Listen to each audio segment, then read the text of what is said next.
I will start by calling the meeting of the Common Council of the City of Platteville to order. It's Tuesday, April 28th. It is 7:07 p.m. and we are holding this meeting it's a virtual meeting held via Zoom. And welcome to all. I think we've been doing this now for a month or more.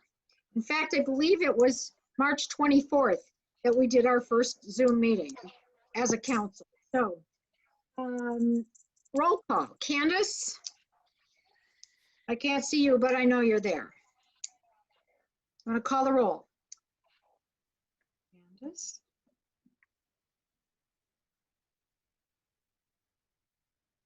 Are you looking for me or who? No, I'm looking for Candace. Oh, you got a replacement in the upper left.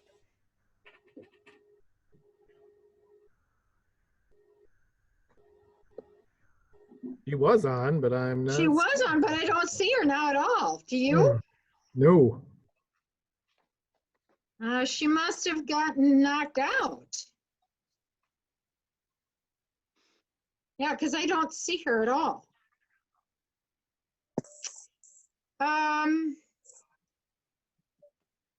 Jody, you're recording, right? Yeah. Do you want to call the roll? Sure. Let me go get a paper, actually. I don't know what else to do since we don't have Candace. Adam, do you want to, can you text her and see if she just got? Yeah, let me see if I can find her. I can call the roll if you'd like me to.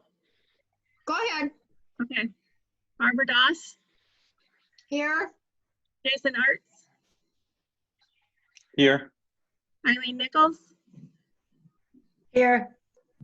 Robin Klein, Here. Kathy Kopp, Here. Isaac Shanley, Here. and Ken Pope. Here. Did I miss anybody? Nope, you got it. You did just fine. Thank you very much. And I'm trying to get Candace back on. Okay.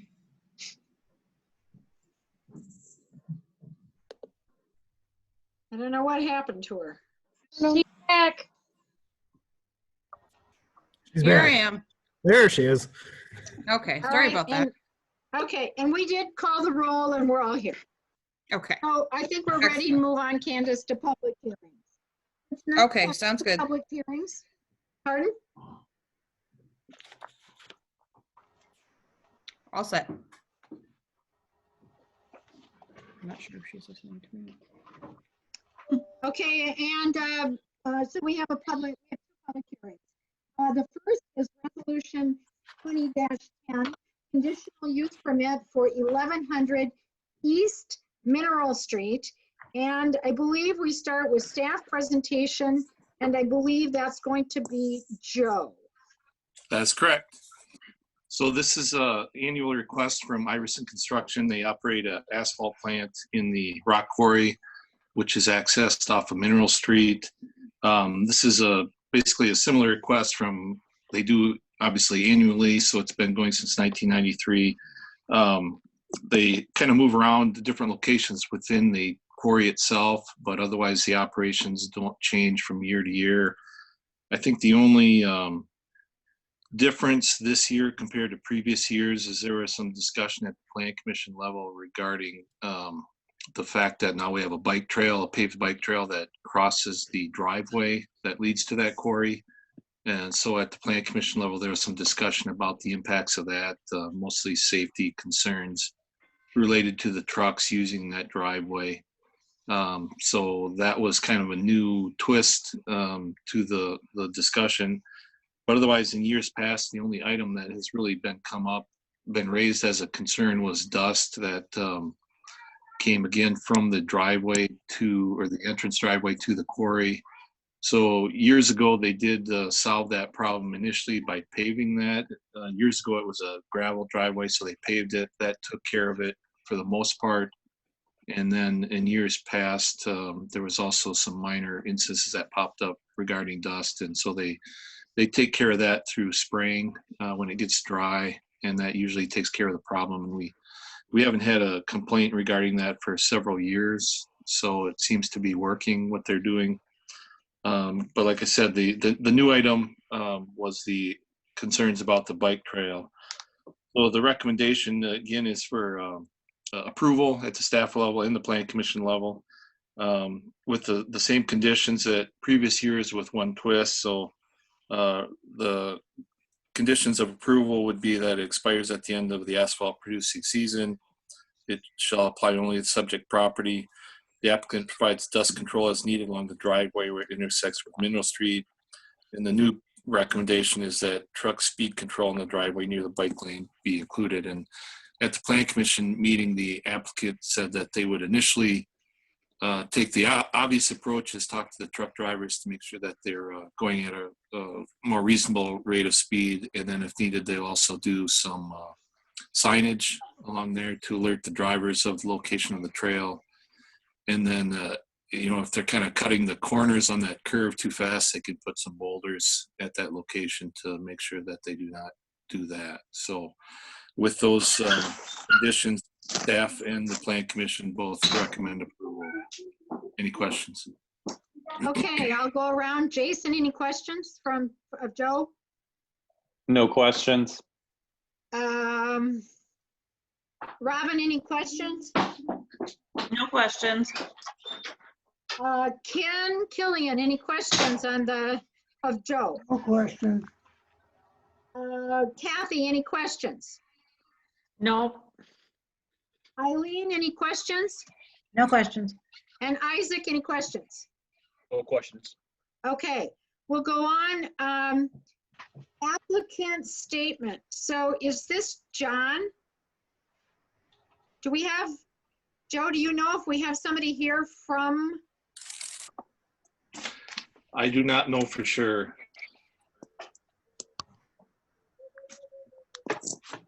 All right, if there is, there's a John Gorski on, but I don't know John. Would it be John? He's not responding, so I'm thinking it wouldn't. I don't recognize anybody that's attending that was at the plan commission meeting. Okay. All right, good, thank you. Then we don't have an applicant statement.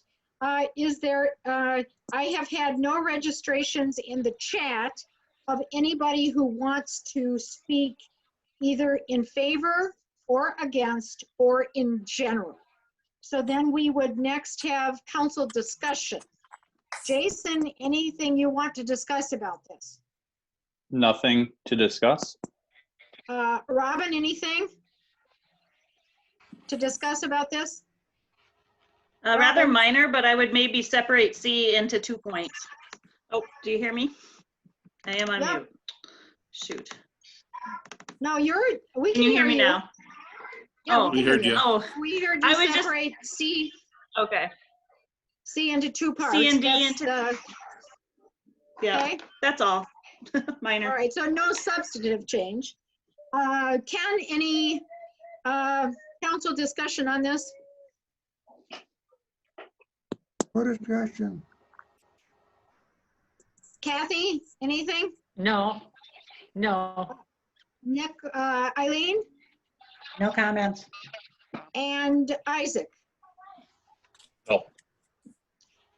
Do they then have a motion to close the public hearing on resolution 20-10? I move we close the public hearing. Second, Okay, we have a motion by Ken and a second by Eileen to close the public hearing on resolution 2010, the conditional use permit for 1100 East Mineral Street. Do I hear any action, any motion? I think we need to vote, right? Oh, yeah, we do need to vote. Sorry. Yes, we need to vote. Thank you. Candace, are you? Nichols? I'm here. Nichols? Yes, yes, Cop? yes, Arts? Yes. Doss? Yes. Killian, Yes. Klein, Yes. Shanley. Yes. Motion carries.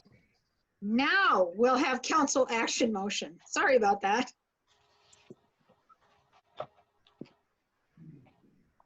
Anybody want to make a motion? I'll move to approve the conditional use permit to allow operation of an asphalt plant on the rock quarry at 1100 East Mineral Street with the following conditions. A, the conditional use permit shall expire at the end of the asphalt producing season. B, the permit shall apply only to the subject property. And C, the applicant provides dust control as needed along the driveway where it intersects with Mineral Street, and truck speed control near the driveway near the bike lane. So that would be D now. Okay, D, that's okay. that's the motion. Do I hear a second? I'll second. Okay, motion by Jason, second by Isaac to approve this conditional use this resolution 2010, granting a conditional use permit. Candace will vote. Nichols, Yes. Cop, Yes. Arts, Yes. Doss, Yes. Killian, Yes. Klein, Yes. Shanley. Yes. Motion carries. Okay, we have a second public hearing on our agenda tonight. That's on Ordinance 20-04, Amendment to Chapter 6, Animals. And we will start this with a staff presentation. Okay, so we talked about this the last time, and I apologize. I realized at the last meeting I sent Candace or Colette the 2 copies of the updated staff report and didn't send her the updated copy of the ordinance. So that's why we didn't have that last time. So the changes that we have in the ordinance since the last time the council had the actual full copy of the proposed ordinance from back in February, section 610, where I moved the language regarding the number of animals that are allowed on a property to a new section. So it no longer applies. So it kind of removes it from the kennel section. So now the number of animals related to kennels just applies to dogs, not cats. There's a change that regarding currently licensed properties that have a kennel. They're basically allowed to continue the current year of their license. They can have 1 additional year, and then beyond that, they would have to apply for approval showing cause to the council if they want to go beyond that, if they do not meet the new requirements. Have language in there regarding the selection of a veterinarian 50 miles within the radius of Platteville, kind of a mutually agreed upon selection, or an alternative that the city basically designates a city veterinarian. Modified the language regarding shelter requirements for kennels. So basically, if the animals are normally kept within the house or other principal structure, that kind of takes care of that requirement. If that's not the case, then they have certain requirements to meet regarding a shelter for those animals. Remove the word smooth from the requirements for a shelter. That's basically regarding making sure the shelter is easily cleaned.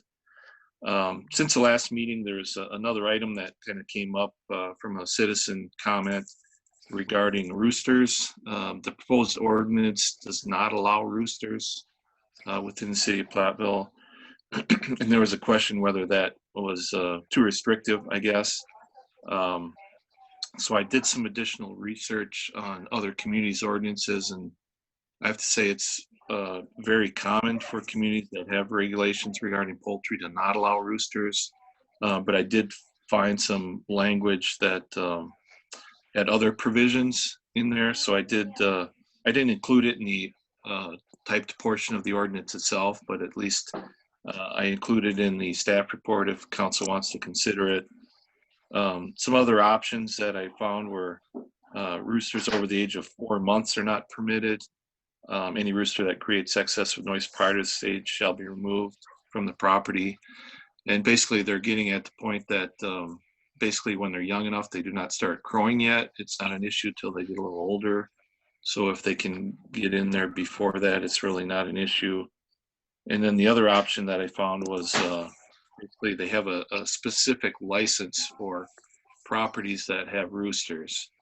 And I think what they get at is that if they give them a license, and then during that period, if they get a series of noise complaints, then they do not renew the license. If it's not an issue, then they can continue to get the license. So that's another option for the council to consider. So I think based on previous discussion at the other meetings, or in addition to the rooster item, there are a couple of items I think specifically that need to be considered and discussed by the council. And some resolution reached as far as how the ordinance should be written. The one is 6.11 regarding kennels again. As I mentioned, the proposed language in the ordinance as it's written says that any currently rental licensed kennel property can continue for obviously the duration of that license. They can get one additional license for another year without any issues or approvals. But if they don't meet the requirements beyond that period of time, they have to make a special request to the council and basically explain why they're not able to meet those requirements. And they'd have to do that for each additional year that they would like to continue. So at the last meeting, there was some discussion or comments about whether that 1 year time period is the right period of time. So I think the council needs to consider that. Another item that came up was the, again, regarding kennels. Right now, the proposed language basically says that basically to have a kennel on your property, you have to have a minimum size for your property. As proposed, it's at least 15,000 square feet and then 3,000 square feet for each additional dog. So I think there needs to be a discussion whether that number is the appropriate size. And then again, kennels, the selection of the veterinarian as proposed, it's any veterinarian within 50 miles and it's mutually agreed upon. Is that the language the council wants to use, or do we want to just select basically a city veterinarian for that purpose? And then the last one, again, regarding kennels, as proposed, dogs shall be located a minimum of 50 feet from any other habitable residential or commercial structure on another property and at least 10 feet from all lot lines. And I think, if I recall, the main issue with that section was the 10 feet from all lot lines, which is an increase from the current 5 feet. So from my keeping track of notes during discussions, other meetings, those are the items that need further discussion and a decision made by the council. Any questions? Jason, questions? No questions. No questions at this time. Robin, question? Not at this time. Eileen? Well, Joe, I asked you earlier about chickens, and you said that we did not currently require a license to have chickens. Is that correct? That's correct. And as proposed, that is not a requirement going forward. The only reason that came up, as I mentioned, regarding roosters, that was an approach that at least one or two other communities I found did have that for roosters specifically. Okay, But it's thanks. not part of that's not part of the recommendation at this point. Right, okay, thanks. Kathy, any questions? Not right now. Isaac? Two questions, actually, Joe. The first one would be, so we have a, say, kind of a 1 year grandfather clause for the kennels.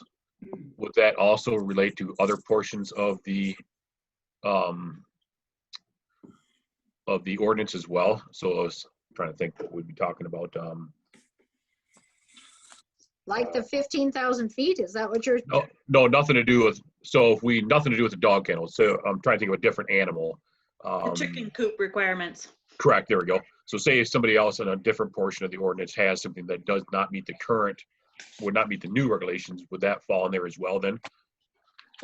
Not as written, it's specifically directed to kennels. So if you wanted to have that apply to other animals, we would have to modify the language to accommodate that. Okay. All right, so that answers that. Then my second one, being you brought up the, say the chickens or the roosters. As for the chickens, I wasn't able to see it. Do we have a limit of how many chickens a household could have? We do not have a specific number. It's based on the size of the coop and run. Okay, So basically, there's a certain number of square footage of each that you have to have per bird. okay, that's it. Okay, Ken, do you have any, No question.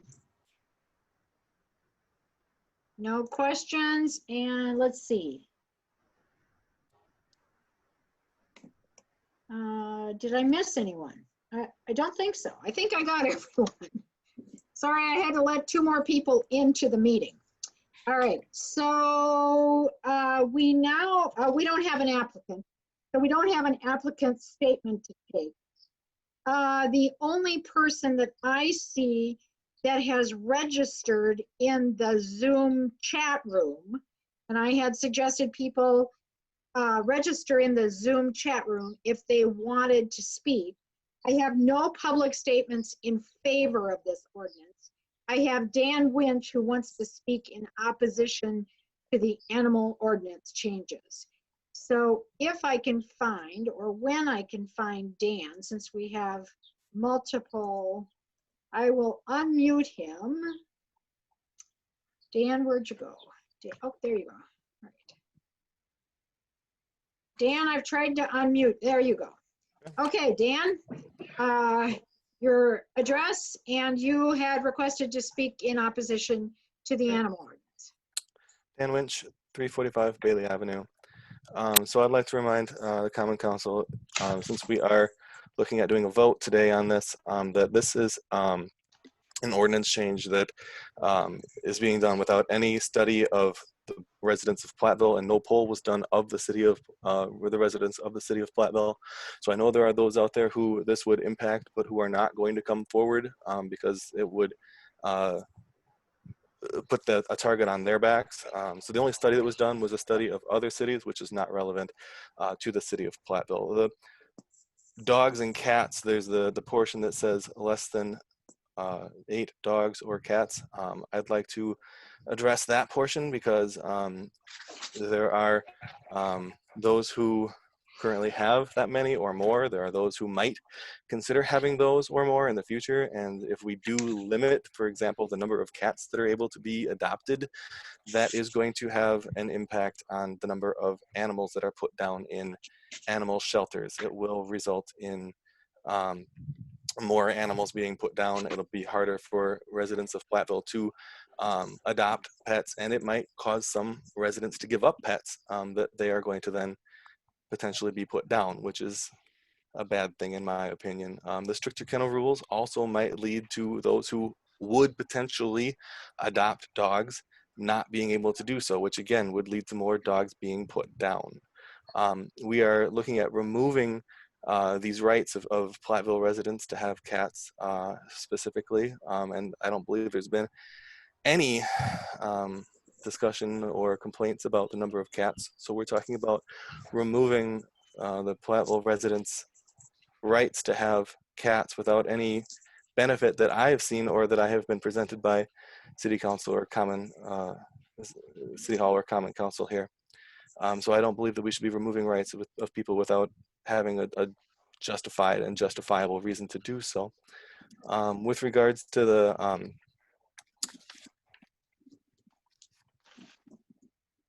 the vet being chosen, I would definitely very strongly advocate that the verbiage, as Joe mentioned, a vet within 50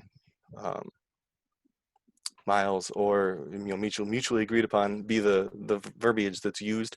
If it's one that's strictly chosen by the city, it leads to the opportunity for more corruption. It also lends itself to a vet that is less accustomed to those dogs, going out and actually looking at them, so that would be less familiar with the animals, less familiar with what kind of care might be best suited for those particular animals. It should definitely be the vet that generally takes care of those animals that should be coming out and looking at it. And then my last thing here, in order to know who does and does not have more than these amount of dogs and cats. The only true way of doing that would be to search all homes, which would require search warrants.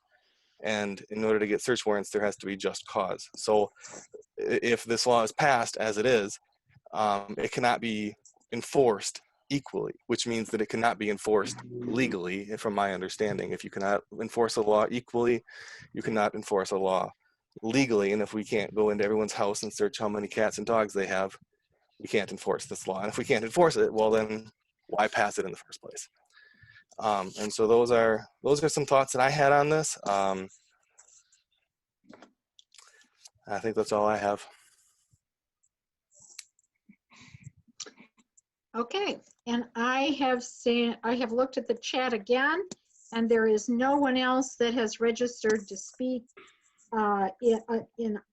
against, nor is there anybody who has registered just as a public comment in general. So we are then at the point of the public hearing for council discussion. So Isaac, I'm going to call on you first for council discussion. Joe pointed out some areas that we would need to for sure take a look at, including the one about the veterinarian. I would still be in favor of just having a single veterinarian for the entire city for the inspections of the property we're going to have the license. I would also, with my question as regarding the additional 1-year licenses that we're doing for the dog kennels, I would move to have that to be for all the way across the chapter, not just specifically for one area, but for all of it. And then I would be against having roosters or a crowing fowl in the city, would be my 3 things that I've seen. Okay, so you would be against the crowing fowl. You Yep. would like to extend the 1-year opportunity to comply to all types of enclosures. That would be enclosures for chickens. Joe, do we have other enclosures? Chickens and rabbits? Yes, there's, correct. There's similar Rabbit. requirements for rabbits and other animals as well. And other animals as well. And so, and then Isaac is the one that brought up having a bid out process and having a city veterinarian that would do all. So those are his 3 comments. Ken, do you have comments or concerns or things you would like to share? I would prefer a city veterinarian. Okay, so you also would prefer a city veterinarian. Yes.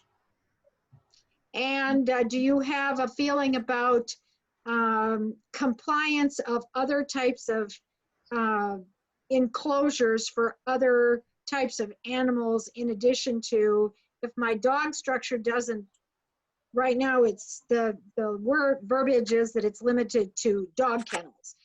Isaac has indicated he'd like to see that extended to rabbit hutches and chicken coops and I don't know what other kind of animal things we have. I've forgotten.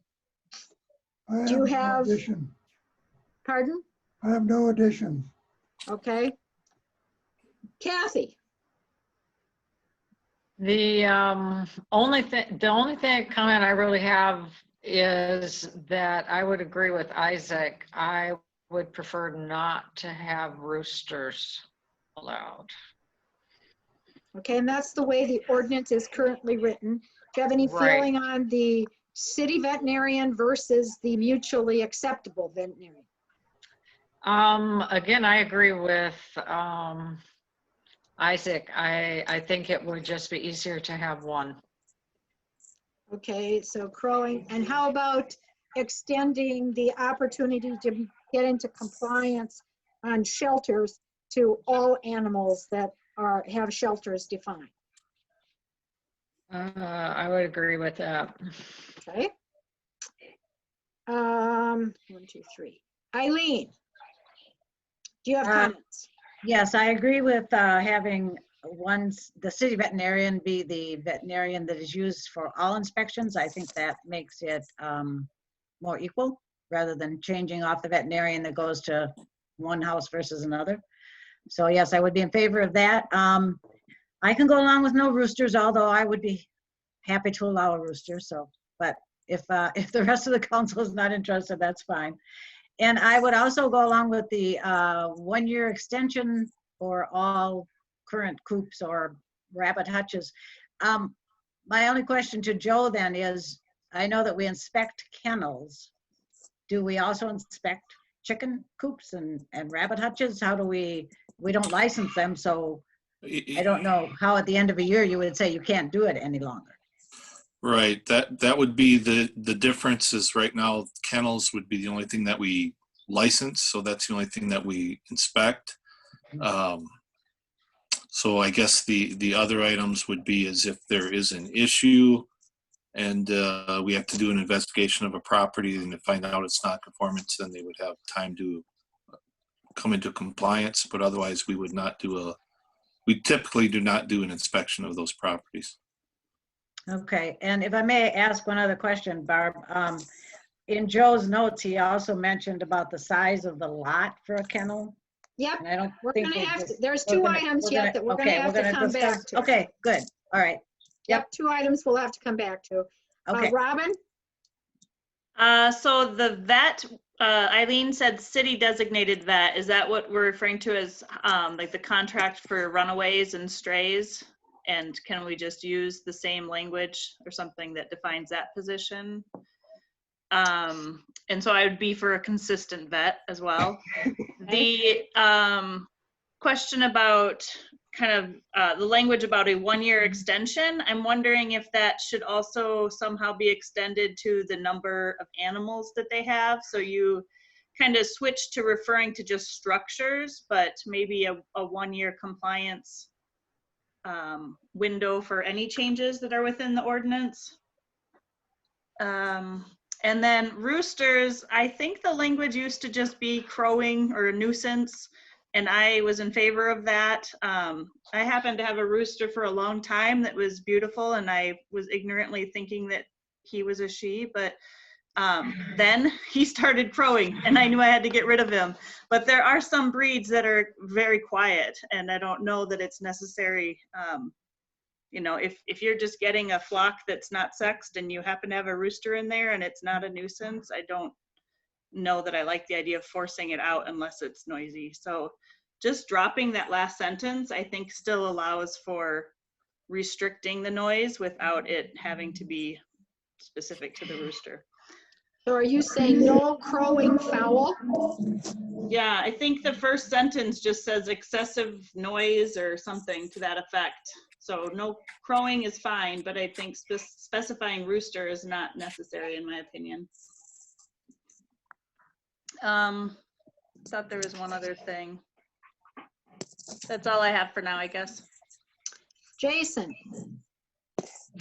Just so, first a clarifying question. So for item 6.10, so the limit of the combination of 8 dogs and cats, the next sentence says that limit doesn't apply to licensed business kennels. So I just want to clarify.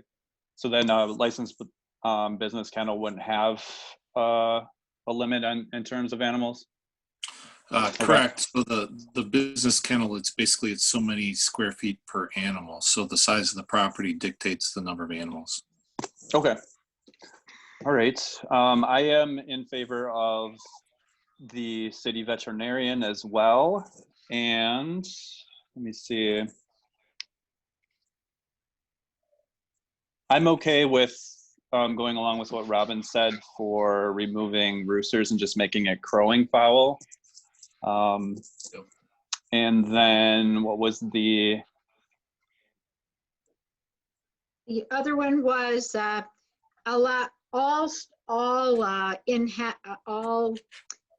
shelters should be grandfathered for the year. Like if it's a rabbit hutch. Yeah, or I would be in kennel favor or of the year extension. Okay. All right. So Joe, I think you've heard pretty much consensus on two items. One is the city veterinarian versus any other kind of veterinarian.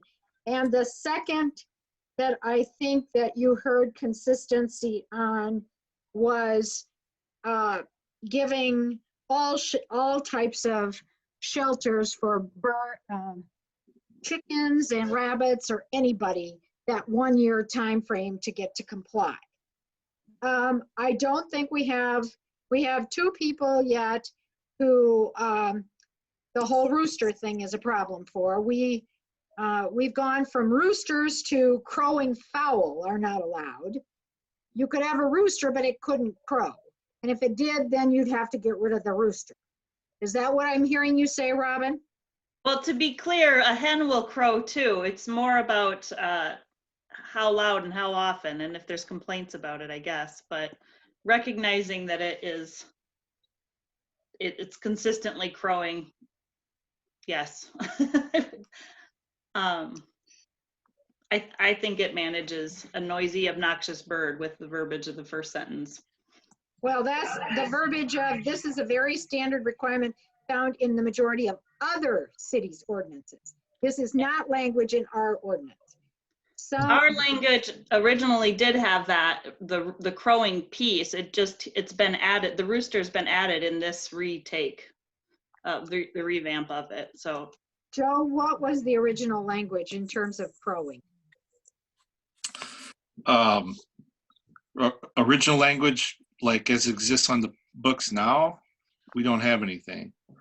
Prior to the suggestion from in my staff report, there is language in 604H that says no person may keep or harbor any poultry or fowl which habitually creates excessive noise, which disturbs the peace and quiet of persons in the vicinity. And then it also says roosters or other crowing fowl are not allowed. So I think the issue is whether we should specifically identify roosters as not being allowed and just say, basically, if they create a noise, it's an issue. If they don't, it's not an issue. I think that's kind of where we're at right now. Okay, Isaac, what do you think about what Joe? Yep, I meant to go with that. I don't care what type of animal, just as long as it's not a, a loud Excessive animal. noise animal. Correct, Okay. yep.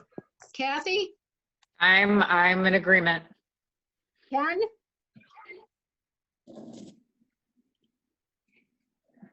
Ken, Yes, how about it? Going back to a statement that says animal, okay, take out the language about roosters. okay. Eileen, Yes, I'm fine with the language. Jason, Yeah, take out roosters. and Robin. Yes. Okay, Okay. Joe, we'll go back to the language in the version before this one. Got it. And remove the sentence that says roosters and crowing fowl are not allowed at the end of that. Okay? Barb, I just want to clarify a question that I'm seeing in the chat about veterinarians, where it asks, will the city start paying for the veterinarian visit? If the city is forcing one vet, the city must pay the veterinarian cost per law.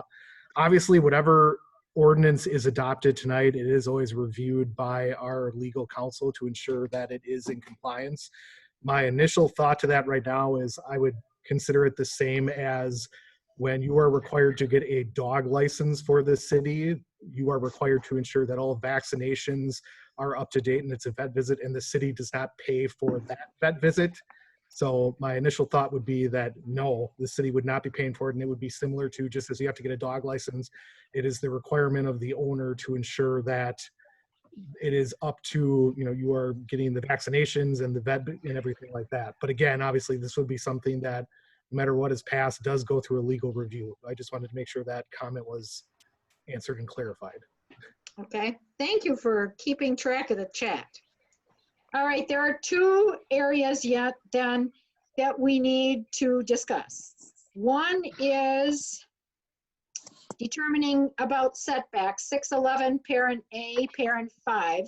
Kennel shelters and enclosures for the dog shall be located a minimum of 50 feet from any other habitable, residential, or commercial structure and at least 10 feet from all lot lines. Joe, can you clarify any other habitable residential or commercial structure? Does that mean my house? Yes, So But it it has to would- be at least, no. If I have the kennel, would it have to be a minimum of 50 feet from my own house? no, My from kennel. a structure on a different property, adjoining On a property. different property, okay. But it applies to, when it says habitable, they're basically, it's referring to a house or a principal structure, not a shed or a garage. That would Or not be a requirement. Or a playhouse or something like that. Correct. It would be a residence or a commercial structure. All Correct. right, and at least 10 feet from all lot lines. Our setback ordinance, if we build, Joe, if you build something, do you have to be 10 foot back from the lot line or 5 foot back? Principal structure is 10 feet, accessory structure is 5 feet. Okay. All right, so we have that to contend with yet, and to, if we need to determine the minimum setback for shelters and enclosures. And then, currently, the language says at least 50 feet from a different person's residence or a different person's business, and at least 10 feet from all lot lines, front, back, and sides. And 611, parent A, parent 1, is about properties having more than 4 dogs shall have an area of at least 15,000 square feet, and the property shall have a minimum of 3,000 square feet for each additional dog. So you can go up to 8 dogs. So it would be another 12,000 feet for 8 so for 8 dogs, it would be 27,000 square feet.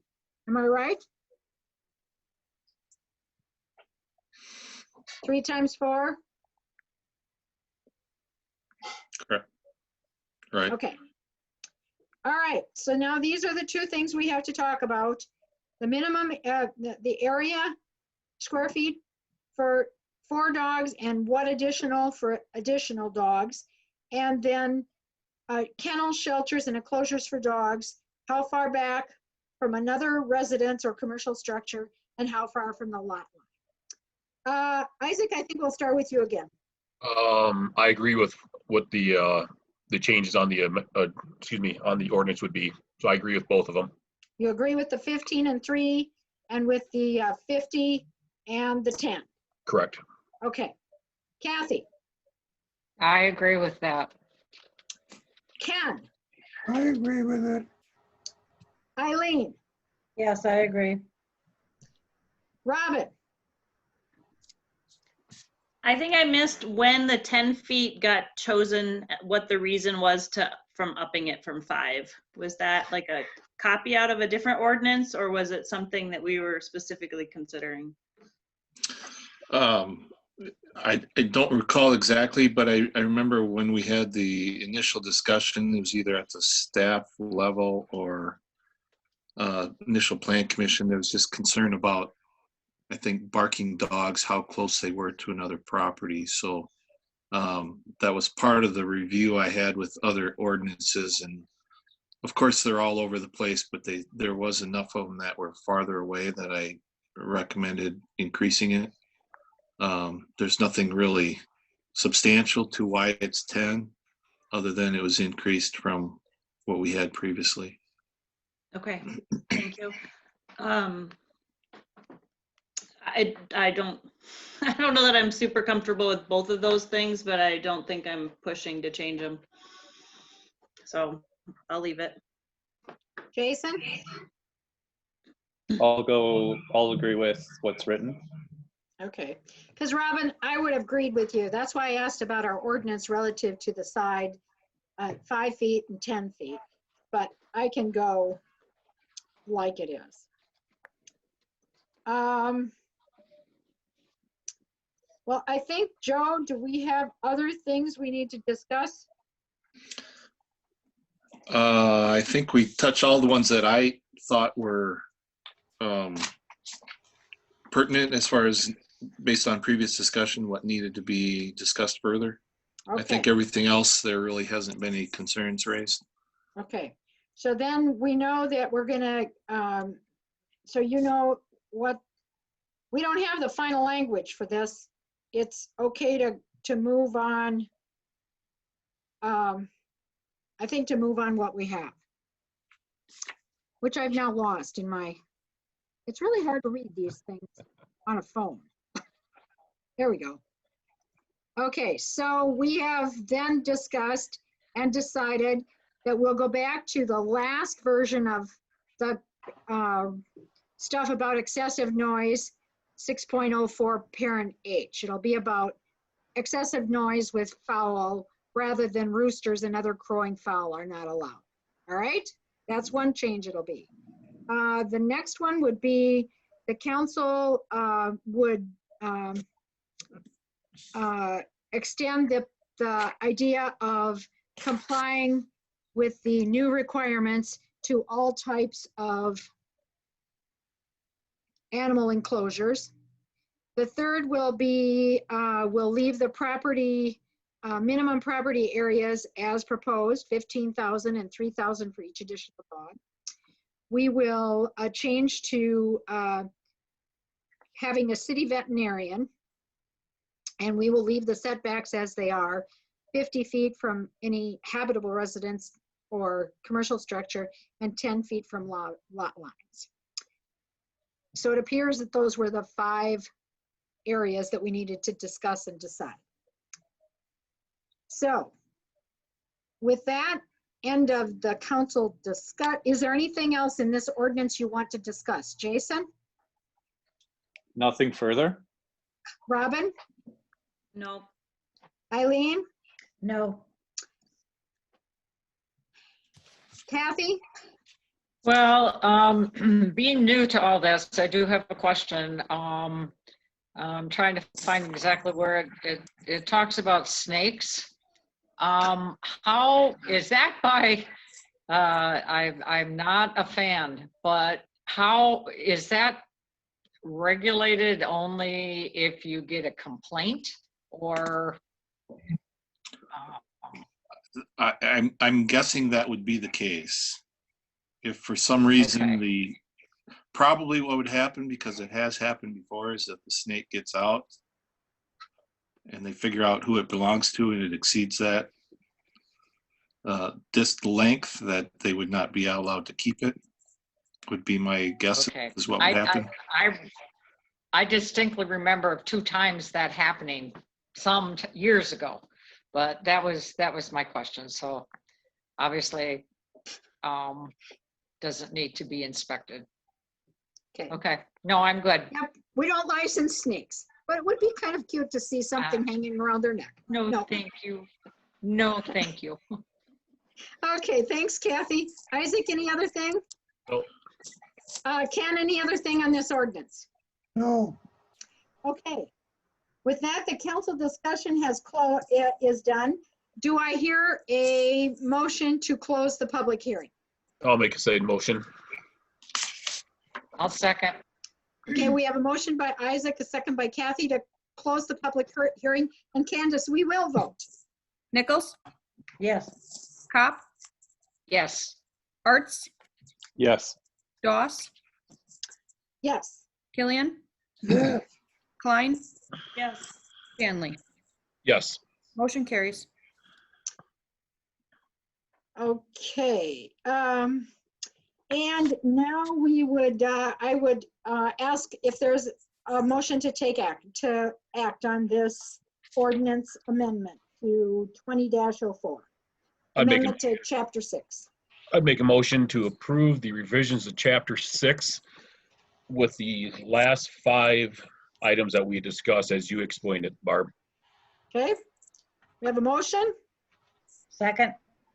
We have a motion and a second to adopt this ordinance amendment to chapter 6 ordinance, amendment to chapter 6, ordinance 20-04. Candace will vote. Nichols, Yes.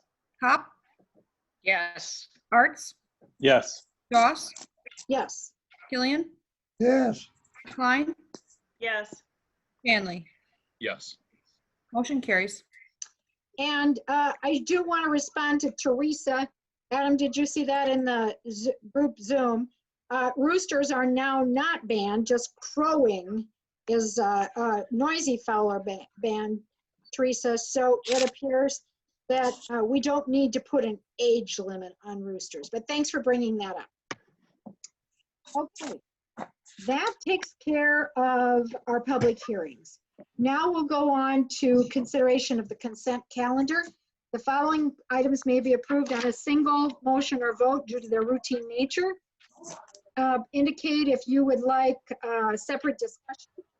We have council minutes from March 10th, March 24th, April 14th, regular meetings, and the April 21st special meeting. Payment of bills, appointments to boards and commissions. And I did send the council appointments to everyone in email. So if you did not get that, please let me know. But that went out sometime yesterday. I don't have any other appointments to any other boards or commissions. Licenses, 1- and 2-year operator licenses to sell and serve alcohol as in the packet, and then the state of emergency declaration. Do I have a motion? I move to approve the all consent items calendar. under consent calendar. Okay, we have a motion by Jason, a second by Ken to approve the consent calendar as proposed. We'll vote. Candace? Nichols, Yes. Pop, Yes. Arts, Yes. Doss, Yes. Killian, Yes, Klein, Yes. Hanley. Yes. Motion carries. And at this time, under citizens' comments, observations, and petitions, I would like to welcome several members of Boy Scout Troop 82 who are working on their citizenship in the community merit bag. So I think I see Blake. Blake's likely a scout. I don't know. I can't see a lot of other young folks on my pictures, but certainly I see Mr. Davies, so maybe he has a scout out there too. So welcome to our Boy Scouts. Is it Caleb? Caleb? Okay. If anybody sees any others, we'll shout out to members of Troop 82, Scouts BSA Troop. Okay, I had nobody else register in the citizens' comments, observations, and petitions talk, so we will go on to reports. Reports tonight in your packet were from Parks, Forestry, and Recreation Committee. Jason, anything to add? Nothing to add. Water and Sewer Commission, Nichols, Killian, or Shanley, and Shanley. addition, Nothing to add. Zoning Board of Appeals, Robin. Nothing to add. Community Safe Routes Committee, Jason. Nothing to add. And I have nothing to add under the Airport Commission, except to say that we are pumping fuel now, which is really, really good. All right, we'll move on to the action part of our agenda, which the first action item is contract 4-19, Roundtree Branch Stream Bank repairs. So Howard, let me see, you are unmuted, and Dan, you're unmuted too. Okay. Okay, thank you. The city submitted and received a grant for 50% of the cost up to $75,000 for a project total of $150,000 to do stream bank repairs at 3 sites. 2 sites are on UW Platteville property. The other site is along the Chamber of Commerce by Katie's Garden. The grant was awarded in late 2018 to be completed by the end of this year. We had a complication that the university sites are habitat for an endangered species. We conducted a bid opening at the beginning of the month. There were 5 bidders. The low bidder is H. James and Sons with a base bid of a little over $164,000. There was an alternate bid to reduce riprap for a reduction of $18,000. So as far as this goes, 20,000 of the 150 was allocated for engineering and 130 for construction. So the bid is over our budget. I have included a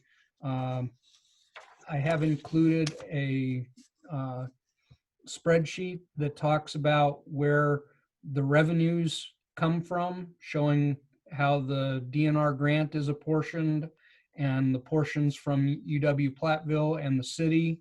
And I've also identified where the expenses are based on the engineering costs and the construction costs, basically showing that sites A and B on the university property are the ones that are over budget.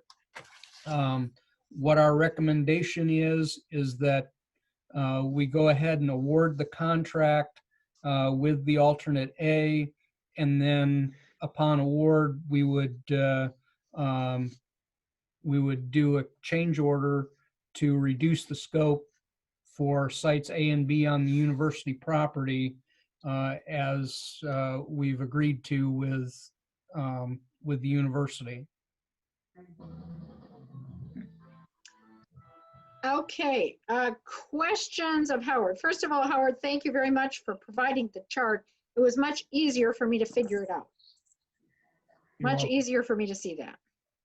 So questions of Howard, or maybe Dan, do you have anything to add before we go around for questions? Yes, I would like to add that we talked with UW Platteville and confirmed them with the scope reductions for site A and B. And then we also confirmed those with H. James and Sons, who are the low bidder. Based upon Howard's revised budget spreadsheet, we were about $10,000 over budget on site A. With the proposed changes, we're going to save about $11,000 with a cushion there. On site B, we were just over $7,000 over budget. And with the revisions, we're going to save ourselves about $1,200.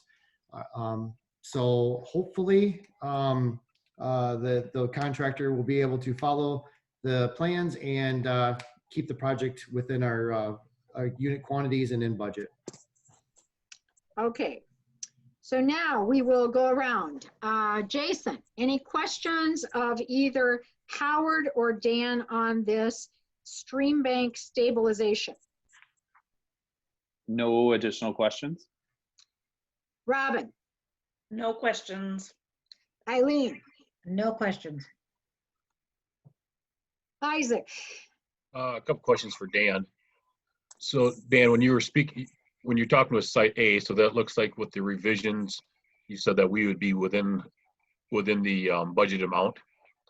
Yes. But looks like with site B, sounds like we would still be outside of the budget amount. No, actually, I think that didn't come out correctly.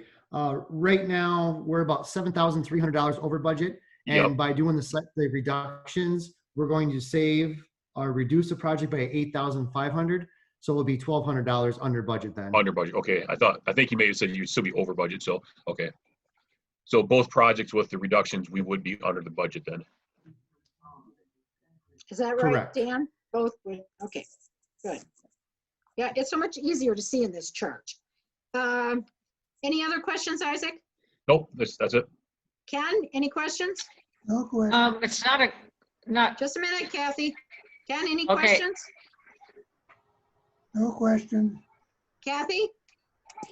Not a question. Well, it is a question. Time frame, is that still on track for what was the time frame for that project? The time frame right now is for site C, we will be completing that work at the end of May. We had met with you, Kathy, at the end of your tenure as a chamber director to try to work in between different events. So we're still on schedule for that. Sites A and B, it's going to depend upon when the contractor can get started. If he can get started right away, he may be able to complete the work right away. Otherwise, he may have to wait until August. And that's due to the endangered species that is on site, as Howard mentioned in his review. Okay, thank you. Okay, any let's see, I think I've been around. I have no questions. So if there are no questions, do I hear of anybody who wants to put an end to this discussion and offer a motion? I will move to award contract 419 Roundtree Branch Stream Bank repairs with alternate A to H James and Sons for up to $145,813.30, subject to UW Platteville approval of either additional funding for sites A and B or a reduction in the contract. Question. Okay, we have a motion. Do I I'll hear a second. second? I'll second. Okay, a motion by Robin, a second by Kathy to approve this contract for Roundtree Branch Stream Bank repairs, basically in the neighborhood of the chamber office, and then on further west on the Roundtree on university property. Candace will vote. Nichols, Yes. Cop, Yes. Arts, Yes. Doss, Yes. Killian, Yes. Klein, Yes. Hanley. Yes. Motion carries. All right, great. We'll move on then to adoption of Wisconsin statute 323.11 and 323.14 parent 4 related to the governor's COVID-19 order and the Department of Health Services COVID-19 order. And I'm thinking that's you, Mr. Adam. That's going to be me and Doug, yes. So just to kind of give you an update, so obviously in the consent agenda, you saw that you guys ratified the declaration of emergency that was originally done. So to kind of recap everything, when COVID-19 hit, we essentially declared a state of emergency right around the 17th of March, which then had a 30-day span on it, which put it to April 17th. So the declaration of emergency that you approved in the consent agenda was essentially the continuation of that emergency declaration that expired on April 17th. What this is specifically in reference to is because of the kind of continual safer at home orders, there has been questions about how the police department is supposed to enforce and what specific statutes they are supposed to be using to enforce. And the recommendation that came from Chief McKinley and kind of our legal staff was specifically to have almost a declaration of emergency ordinance that you see here that is up for vote tonight, which basically explains specifically the fines and the statutes that they will be using to enforce stay-at-home orders. Now, obviously, with everything going on in the climate, you know, there are things that are subject to change based on kind of Supreme Court lawsuits and everything that's pending. But this is essentially ensuring that we are following the recommendations put forth by the governor and the Department of Health Services. And this is what they will essentially use to enforce that until we are otherwise by either the governor or the department, or et cetera. I guess I'll let Doug, I don't know if there's anything else you want to add as far as this. No, with the delegation of enforcement left to local law enforcement, it would very much be our preference to pursue any citations at the municipal level rather than going through the district attorney and creating a criminal record. It should streamline the process and potentially return any revenue, citation revenue to the city. So Doug, a citation is like, similar would be a citation for parking where you're not supposed to park. When you say citation, help me understand the difference. You say you don't have to pursue it through court then, right? Correct. It would be prosecuted in court at Lancaster, but it's not a state charge or a criminal charge. So it isn't reflected on somebody's criminal record. It is, like you basically said, a glorified parking citation, albeit with a higher fine. Higher fine. Okay. Okay, Jason, do you have questions of Doug or Adam? No questions. Robin? I'm looking at your example noted. If it were something that involved criminal activities, they could be ticketed for everything that applies, correct? Like you could pursue criminal charges at the same time that you were giving a citation for this? Typically, if we're gonna pursue half of a case via criminal charges, we would pursue the whole matter through criminal charges, and vice versa. So in the example that's noted in there, it just didn't result in criminal charges, and so you were suggesting, I'm sorry, I was reading it as we were talking, but suggesting that you would at least have the ability to cite them for this ordinance or for this violation if you had this in place. Correct. At the time that that incident occurred, we did not have the ordinance in place yet, so the only alternative was to pursue criminal charges. Okay. Okay, I don't have any other questions. Eileen, questions? No question. Kathy, questions? Kathy, questions on this one? My computer's fluctuating a little bit, and I can't tell if you're saying me or Ken, but Oh. no, I have no other questions. Okay. Isaac, No questions. Ken, No question. okay. So we have no other questions, and the recommendation is that we adopt the provisions of the governor's order and DSH order in order to allow the police department to issue municipal citations for violation of state statute 252.25. Do I hear a motion? I move to approve the city ordinance adopting Wisconsin statutes 323.11 and 323.14 paren 4. Do I hear a second? I'll second. Okay, a motion by Nichols and a second by Arts to adopt ordinance 32, state statute 323.11 and 323.14 parent 4. Candace will vote. Nichols, Yes. Cop, Yes. Arts, Yes. Doss, Yes. Killian, Yes. Klein, Yes. Hanley. Yes. Motion carries. All right, we will Thank now you. move on to discussion of the Platteville Farmers Market location. And we will have, who do this? Joe or Adam? Who's gonna, oh, Candace. Candace, you're doing this one. Okay. Okay, team it.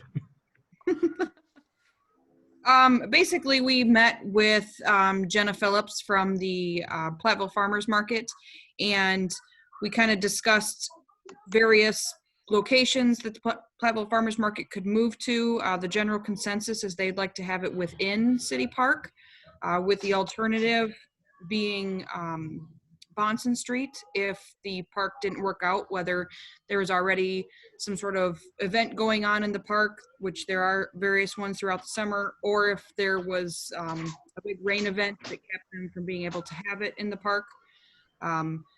So they did submit a street closing permit with those parameters, having the city park be their number one, and then the Bonson Street being number 2. Okay, and is Jenna, I'm trying to see if Jenna is on. I'm here. Oh, there you are. Okay, Jenna, do you want to say anything before we move on to any questions? No, I'd be happy to answer questions if folks have them. Okay, so your primary goal would be to have it in the park, and then the secondary would be to close the street, or is that, do those two things occur at the same time, simultaneously? As Candace indicated, there are a couple of programs going on in the park. which I've reached out to the Chalk and Cheese and Hometown Craft there. There was some question with both parties as to whether we'd all fit in the city park. So we thought it best that we would apply for Bonson Street as an alternative. Okay. Candace had also, oh, sorry. But you would use Bonson Street only when the park had other things in it. Well, and the other thing would be to protect the park grounds. She had mentioned, Candace had mentioned about massive rain events. Last year was a prime example, so that we would be able to protect the grounds. Okay. You know, for the park there. Great. Good. All right. I think my questions are answered. Ken, do you have questions? No, in my picture here, it shows City Hall as the first location, but you're saying that the park is the first location. Right. First preference.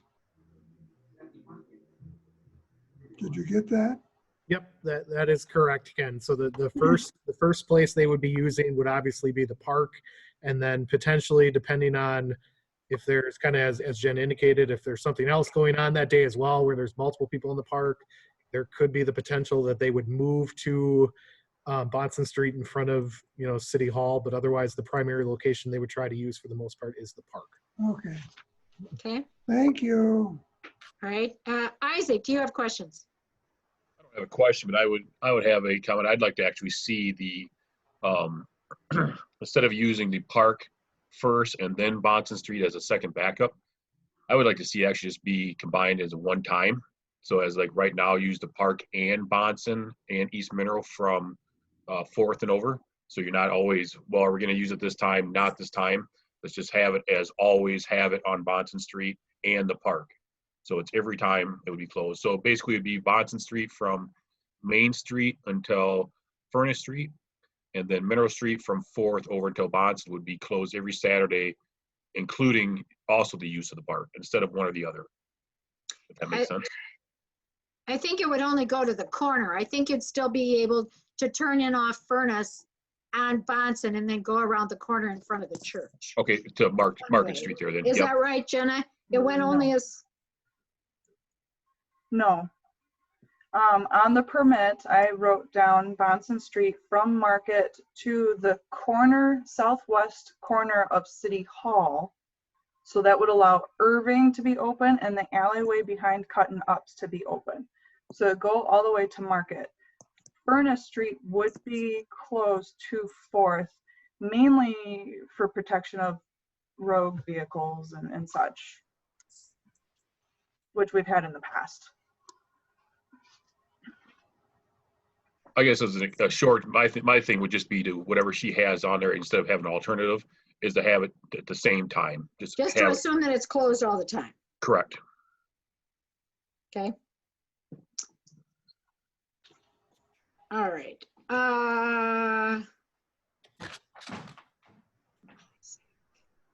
Kathy, any questions or comments? Yes. So the idea of using city parks, does that mean all of the vehicles would be parked in the park? Absolutely not. Okay, Those so vehicles, they would not be parked. No, so I'm confused when you say you want to use the,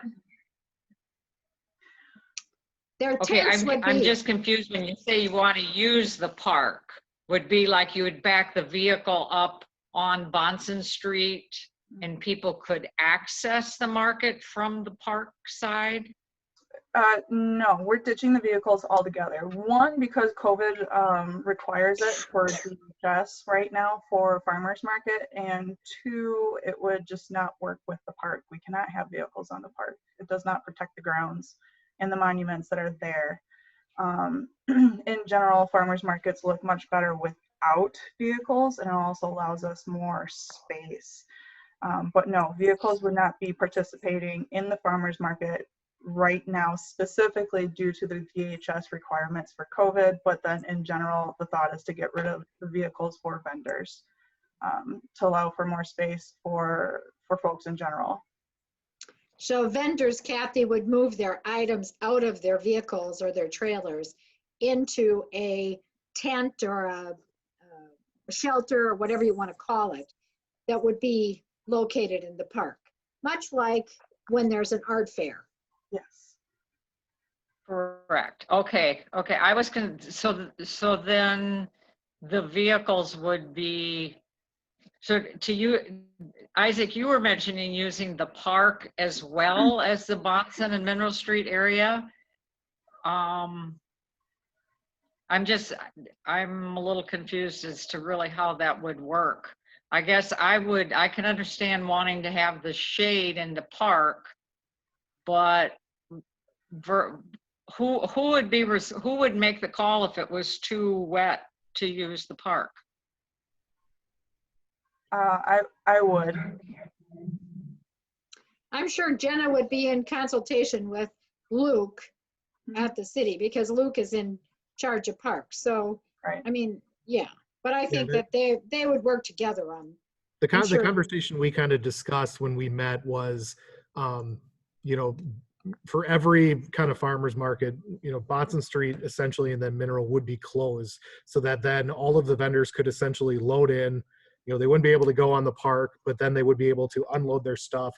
The conversation Jenna indicated is because of COVID-19 now, there has to be a clear, it's basically a straight path that they have to follow. So they have to enter one direction, 6 feet apart are all the vendors, and then they exit out the one way. It's a one-way traffic. So essentially they would go on a path, and kind of as Jen indicated, there'd be conversations between the city and obviously the farmer's market, looking at the weather to kind of indicate if, you know, we think it's going to rain, well, then we need to move it to be 100% on Bonson Street, or if there's events kind of going back and forth. So that was one of the conversation, you know, that was some of the conversation that was discussed. The other thing I just want to make mention too is in that meeting, and I know in Jenna's letter, there's a request in there that the park use fee be waived in light of the financial hardship. That was something we indicated, obviously, as staff. We do not have the ability to waive that fee. So that would be up to you guys as a council decision if you want to do that. So I just wanted to make sure we didn't lose sight of that point in part of that request. Yeah. Okay, Kathy, do you have your question answered now? Yes. Okay, Eileen, do you have any questions? I would say that I'm in favor of having the park available as well as Bonson and the part of Mineral Street that's highlighted on the map. I'm looking at the map. It looks to me like if I'm looking at those kind of green lines, that the street would be blocked off basically at the south end of the park and the north end of the park. Yep. And a little bit on Mineral Street. So you could access around the park from Furnace Street. You could make a turn and come in and go down that street. Is that correct? Yeah, Furnace Street Okay. would be open. Yep. Okay. No, I like the plan, and I think you should just block it off every Saturday, even if you don't use the street. I think people should get used to that, and it gives you the option if you suddenly have more vendors than you feel comfortable putting in the park, then you have that space already. Okay, Robin. I like what's proposed. I would agree with waiving the fee. I like the idea of just assuming the streets are always needed or going to be used, and non-COVID procedure might allow for more vendors or activities to be happening in the street. So I would like to grant it all, give it to them, and hope that it becomes a consistent place for them. It works out. Jason. I'm in favor of opening everything up every weekend and also in favor of waiving the park fee. All right, that's council questions. I do notice that there are some of your vendors here, Jenna. I don't know if any of them want to speak. For instance, Marcia, Courts, did you want to say anything? Just that. Marcia, you have to stop. You have to start by saying your name and your address. Okay. Marcia Courts, 725 West Camp Street, Platteville. Okay. Yes, I would just agree with what Jenna has proposed. I think that would be nice. And I think it would be nice if we could keep the street closed every Saturday, because then it is more consistent. Because we have gotten comments that were not consistent sometimes. So this way it would be nice for our customers. Great. I'm trying to look through and see if there are any other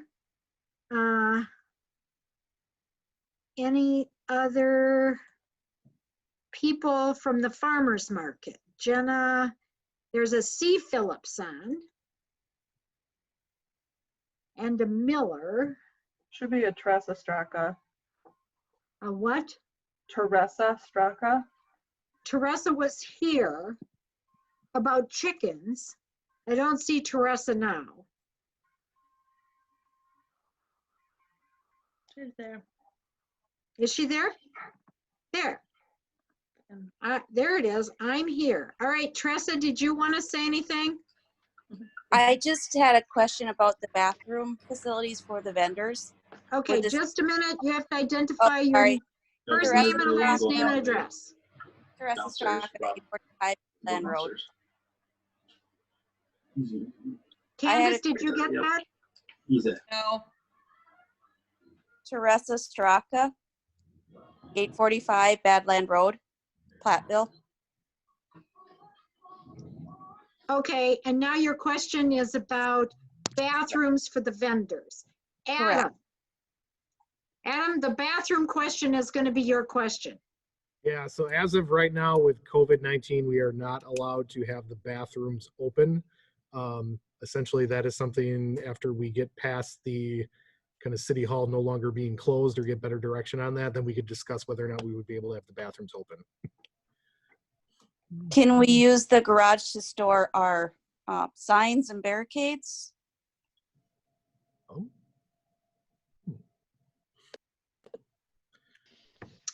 That's a Adam, I think that's a question for you too. Yep. Have you, I believe they're stored there now? Yes. Oh, well, there they are. I will double check with kind of Howard and everybody, but I don't see that being an issue if they're currently being stored there now. Okay. Yeah. Okay. Thank you. Okay, anybody else? Evan, were you trying to speak before? Evidently not. Barb, I have one more question for clarification. Okay. For the comments that there are several other events planned on Saturdays in the park. Is this superseding them, or is the park reserved for those events that filed for permits previously? Jenna, you can answer that, but I know what you're going to say, but go ahead and say. They've already reserved the parks, and it would be quite rude for us to ask of anything different. So I filed for the Bonson Street to accommodate for those folks. So Kathy, those people then, what Jenna is saying is those people who have prior reservations in the park will have the park for that day. And then any vendors that might have been in the park before would be on the street for sure that day. Yes. Okay, great. Thank you. All right. I believe we've been through the discussion that we need to be through. I can go around one more time. Jason, anything else? Nothing else? Eileen? Nothing else. Robin? Just a thank you for sorting this out, and we're glad to have you. Kathy? Anything else? No, Isaac, I'm good. Isaac? Nothing else. Ken? No. Okay, then I would take a motion. I'd make a motion.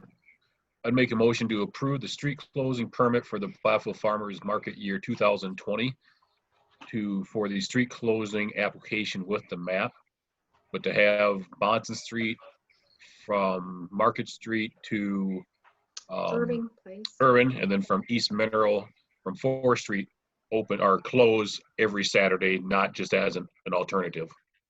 Plus no fee for the park? And no fee for the park. Yep, sorry. Okay. Okay, we have a motion. Do I have a second? Second. Okay, we have a motion by Isaac and a second by Ken to grant the street closing permit and grant use of the park with no fee to the farmer's market. We'll vote. Candace? Nichols, Yes. Cop, Yes. Arts, Yes. Doss, Yes. Killian, Yes. Klein, Yes. Shanley. Yes. Motion carries. And Jenna, I echo Robin's compliment and thank you for working with Joe and Adam and Candace and whoever else was involved in resolving this. I agree. I love coming to the farmer's market. It shall be interesting. Are you guys actually starting this week? With the hope of securing a location, so yes. So your first day of operation should be this Saturday, May the 2nd. Yes. Okay, well, great. Maybe we'll get a little rhubarb, huh? Who knows? All right, that ends the action items for tonight. Let's move on to information and discussion. The only information and discussion item is the 2020 to 2022 Roundtree Branch Stream Bank Repair Grant.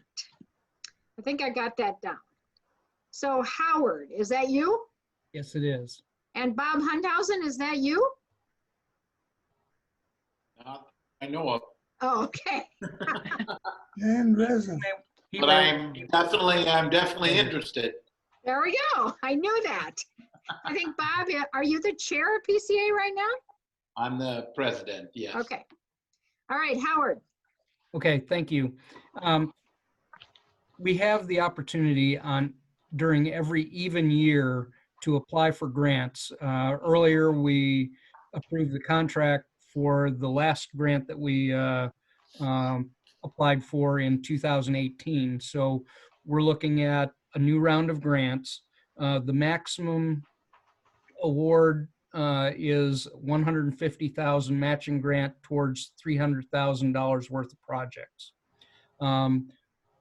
Delta 3 has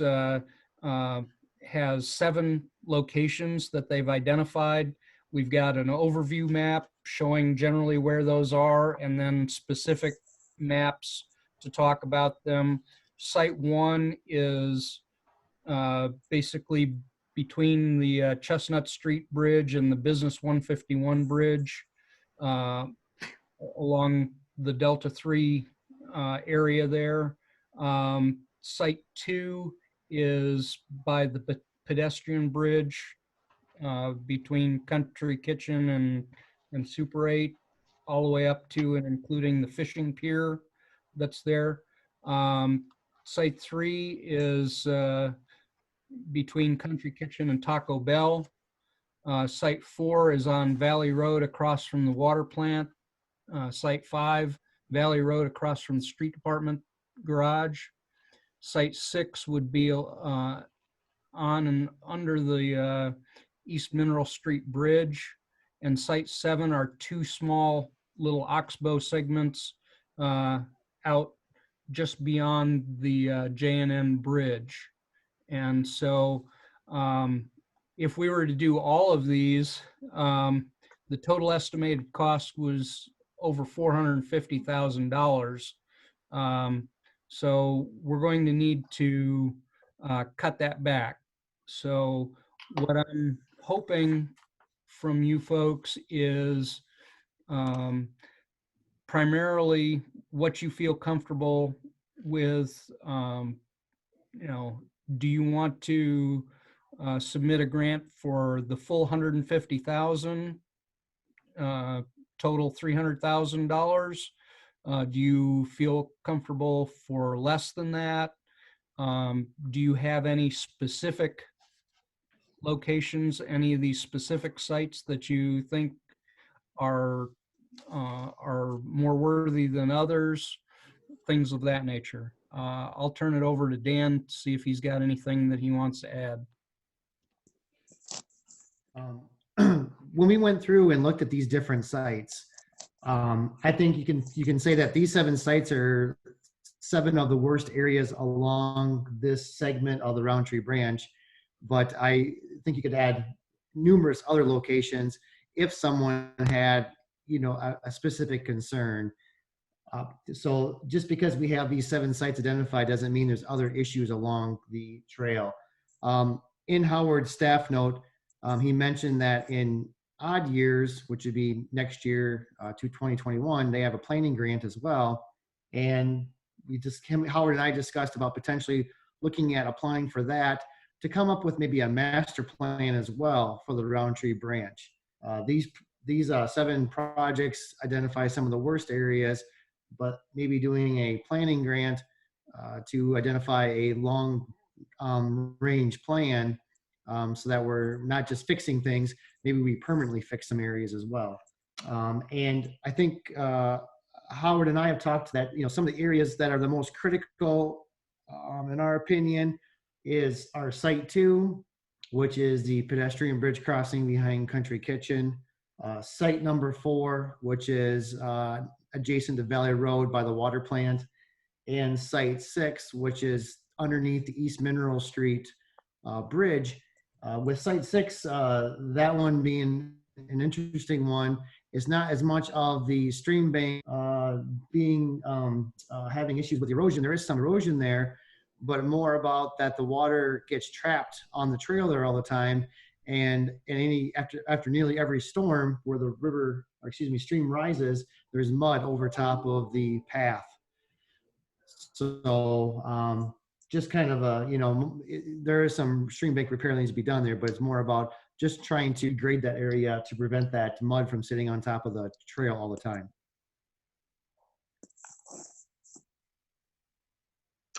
Okay. Questions, comments, considerations? Jason?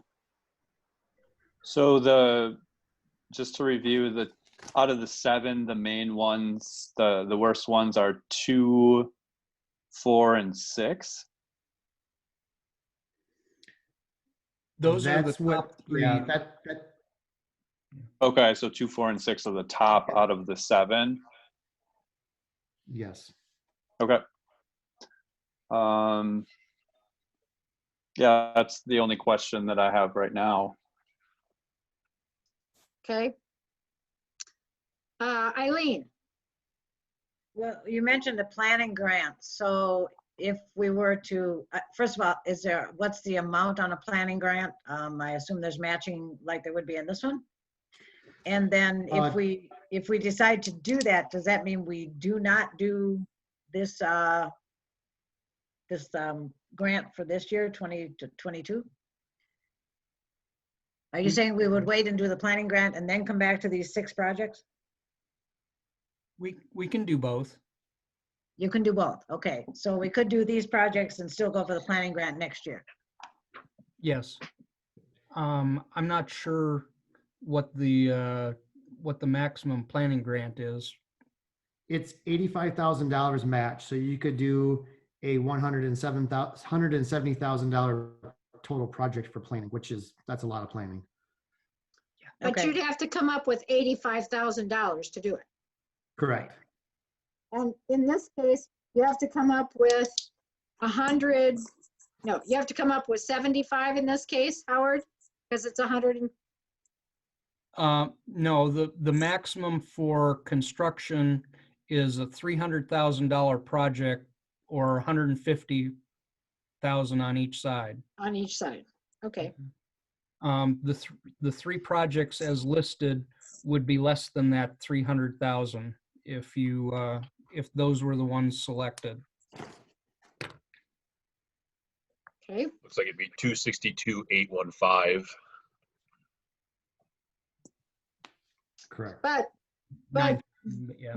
Do these estimates do include engineering? Yes. Okay. And the planning grant can't be used to pay the engineering for these? Correct. Okay. All right. And so Eileen, that was your question. That was my question. Any further questions? No. Robin, questions? So have we been every other year budgeting this 150,000? Has this become a normal application for us?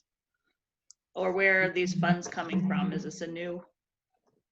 The one from last time was the first time we've done this. So if the council was. The 150 would. Just a minute. Sorry. Nicola. If the council. Robin, just a minute. Robin, question. I just wanted to understand if it had previously been budgeted and if we're pulling it from the same place, where is that place? Okay, now, Nicola? So as Howard said, this was the first time that the stream bank project was budgeted in the CIP for 2020, or was it 2019? I forget. But whatever funds were committed by the council for this project would essentially come out of CIP for a future year. In other words, there is no set aside funding, and we have limited resources, as you all know. So we try to budget around $700,000 to $800,000 per year for CIP. So funds committed for the city match for this project would reduce the total amount available for CIP spending. Okay. So the answer, the long answer was what Nicola gave. The short answer is we funded it from CIP, Capital Improvement Program, which means that it was either money that we had saved and reallocated, or it wasn't money we borrowed because we're only borrowing for street projects. Okay, so that's Robin's question. Isaac, question. Dan, one more for you. So the 2, 4, and 6 sites were your 3 most important, or what you thought were. They come to 262,815. What would be your 4th site that you would think would be up there? I think number 7 would be the next. Okay. That's past Jan and Stone, and All right. I was just thinking if you want to maximize. Yes. Yep. Okay. That would be all my. That's all my questions. That's all your questions. Yep. Kathy, any questions?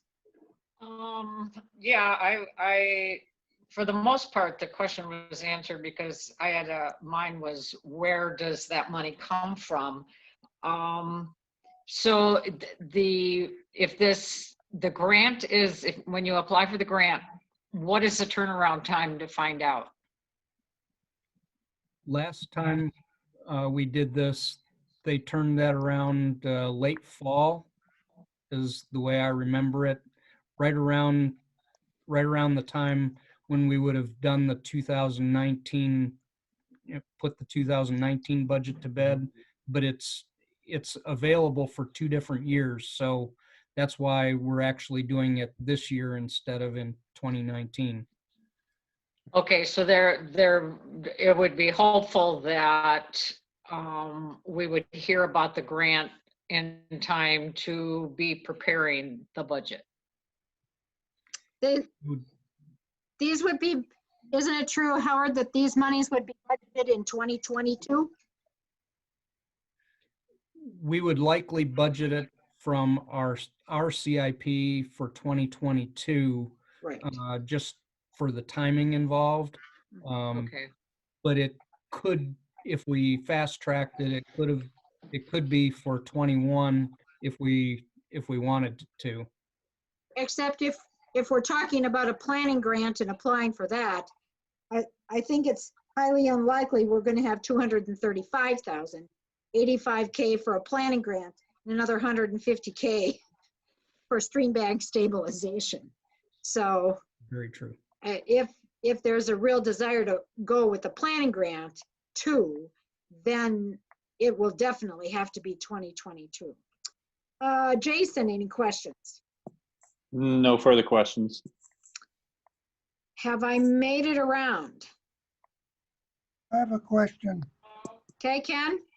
My question is there any program coming forward as far as stormwater management. Stream bank repair is a new program. Are there any programs coming forward as far as stormwater management for within the city? So Howard, I believe that Ken would be talking about DNR grant programs for stormwater management. Is that right? Yes. DNR? That's Yes. right. They also have 50% matching money for different stormwater management projects.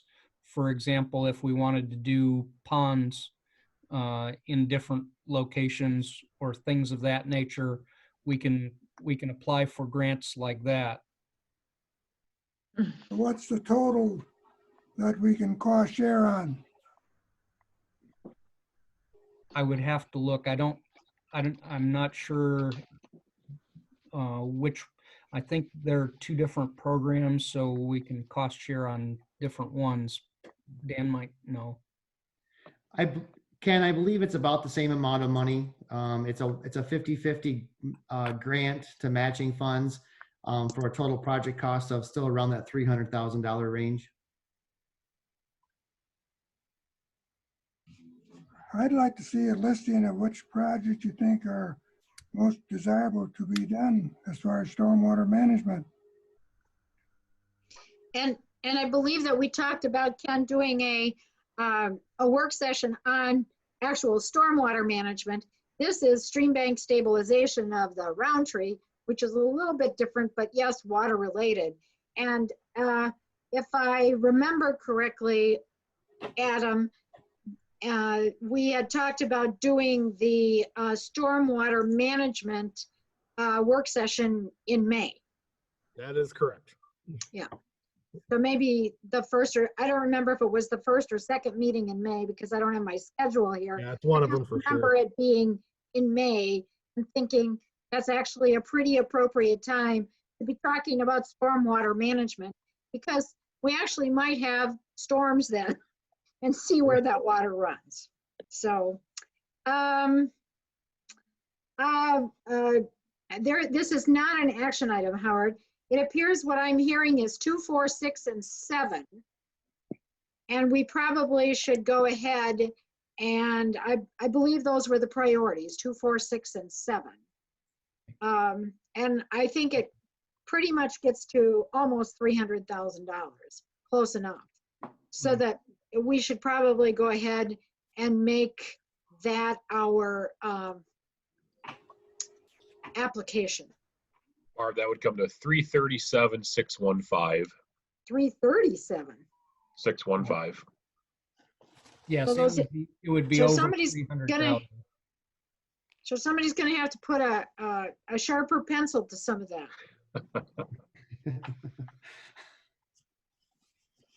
I like those smiles when I say a sharper pencil.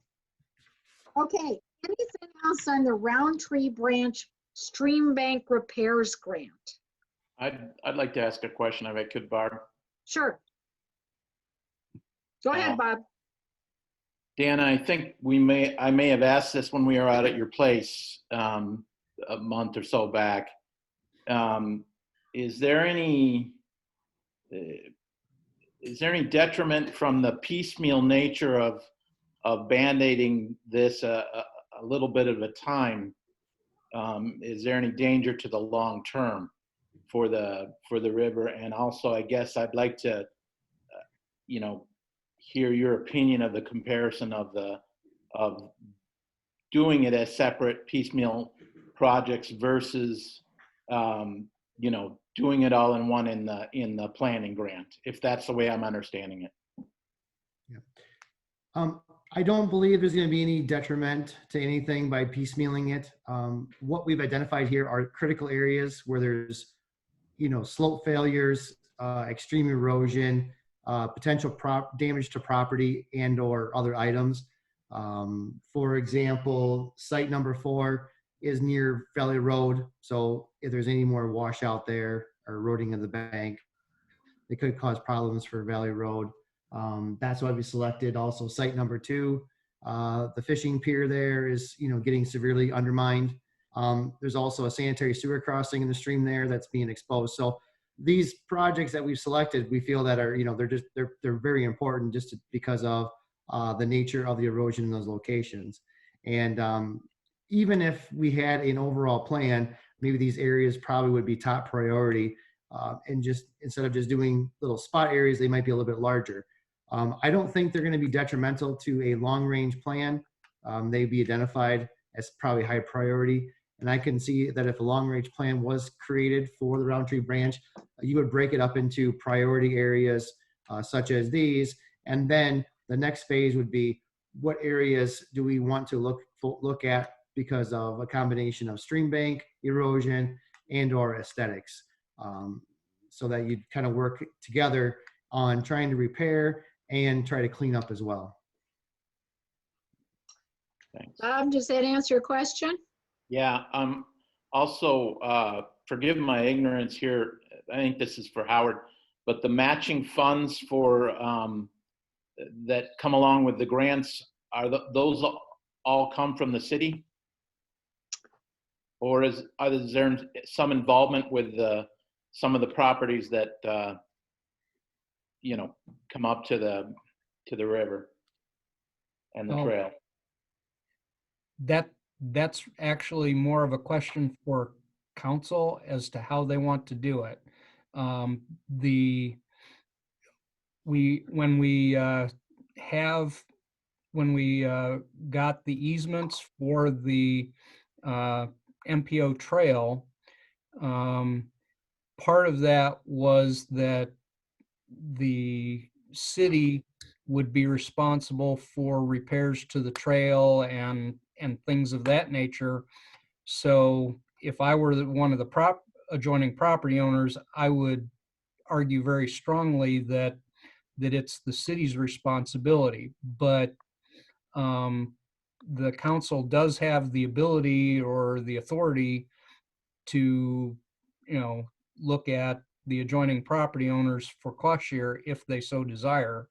But I would think that the owners would have a pretty strong argument back the other way. Thank you. Bob, it hasn't been a practice of the city to do assessments against, we don't even do assessments for sidewalks a lot of cities do. In fact, I worked in a city that did make assessments back to property owners. And I've had property in cities where I've had to pay assessments, but not in this city. So it's just not been part of the culture here. That doesn't make it right or wrong. It just makes it what it is. So, and I'm sure Adam would concur that he's been in places and has experience with it going many different ways. Oh yeah, those are really fun public hearings. Oh yeah, I'm sure they're really fun public hearings. Okay, so I think what I hear is Dan and Howard come back with 2, 4, 6, and 7 and get that pencil sharpened. I do have one further question, and that has to do with any emergency funding that might be available through any of the current state, federal, local distributions. I recall when we had to have shovel-ready projects, and we had a shovel-ready project, Howard, at least it got to be shovel-ready really quick when we put in Marquee and the roundabout. That money was put in with special stimulus funding. So I would hope that these projects, whatever projects we talk about, would be ready for stimulus funding if there are stimulus funds available. And right now there haven't been any funds released to the local level that I know of. All the funds have gone federal and are dribbling down to states, but then it's up to the state to distribute from there. So I haven't heard of any stimulus funding. But I would encourage us all to be very, very aware. And anytime you see anything, even in a little snippet, make people aware, make Adam aware, make Howard aware if you see any mention at all of any stimulus funding that might be available so that we can get in line early. if that's the case. All right, so that's enough of that. Now we have a work session. And Nicola, I think you're the work session leader. Is that right? Yes, that's correct. So I'm going to be sharing my screen. And that's going to be something new for me, so bear with me.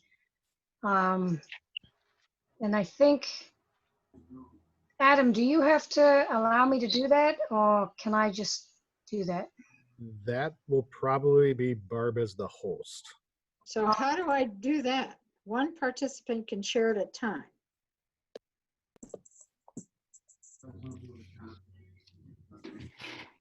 Can you share now? It looks like I can. All right. So I'm going to do that, and then I'm going to go to a slideshow, and you'll have to let me know if you can see my cursor. I'm going to like wave my cursor at you all. So hold on here. I think this one. Where's that? There you go. Very good. We see your screen, I guess. We see a summary. Okay. All right. How does that look? That looks perfect. Okay. And can you see my wiggling cursor? Yes, I can see your wiggling cursor. Okay. All right. So I'm going to be presenting this evening on the Platteville TID districts, both the 2019 activity or financial results, and then the 2020 and beyond projections. So the first of our 4 TIDs that we're going to talk about is TID 4. And this was the old industry park. And you can see here that, and I'm going to have to move, there we go, that should work better. Okay, so we can see here that TID 4 was actually created in 1996, and the last state to incur project charges, which is required by state statute, for this TID was 2014. The TID was scheduled to close in 2019, but this is the TID that the council adopted an extension for affordable housing. So the extended dissolution date is 2020. And just last month, the council adopted a resolution to officially terminate the TID in 2020. So the city was able to keep the increment from this TID in 2020 for affordable housing projects, which we'll see in the next slide. You can also see down below here the equalized value base of the TID, which was $3,204,000. And you can see how in recent years it grew with an addition of 24% of value from 2018 to 2019. And that increase in value was due to the revaluation that the city went through in 2018, and also some increases in some individual parcel values. So here's the results for TID 4. You can see here, this is the actual results for 2019. The 2019 increment was 173,000. And then down below in 2019 was the last debt service payment of interest and principal for the TID. And then you can see the projection for 2020 here, and the increment for 2020, which is the increment that will go to the affordable housing program, is $231,929. You can see where that is being transferred out of the TID into the affordable housing program. And there's also some closing costs for the end of the TID's life that there has to be a final audit. So in a nutshell, that's TID 4. There is a small balance remaining. By state statute, that fund balance has to be distributed to the taxing jurisdictions. It cannot be used for the affordable housing program, only that final increment. This little piece here is for replacement funds from the state where for personal property taxes and a couple of things like that. So that is the story on TID 4. Any questions from anybody on TID 4? I have everybody muted, so I'm going to have to unmute you if you have a question. So I'll see if I can find you. Isaac, any questions? No questions. Eileen, any questions? No questions.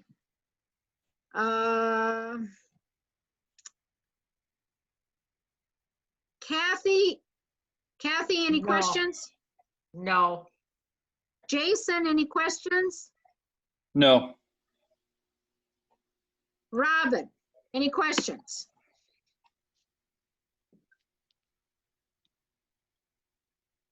Robin? I can't. All right, no questions. All right. Okay. No questions on TID 4. Okay. So we'll whiz through the rest of these and then we'll wait till the end. If anybody has any questions, you'll have to hold them till the end if we have anybody left at the end. Okay, so that was TID 4. TID 5, we call the Keystone Development, which is where Walmart and Menards are located over here. So TID 5 was created in 2005.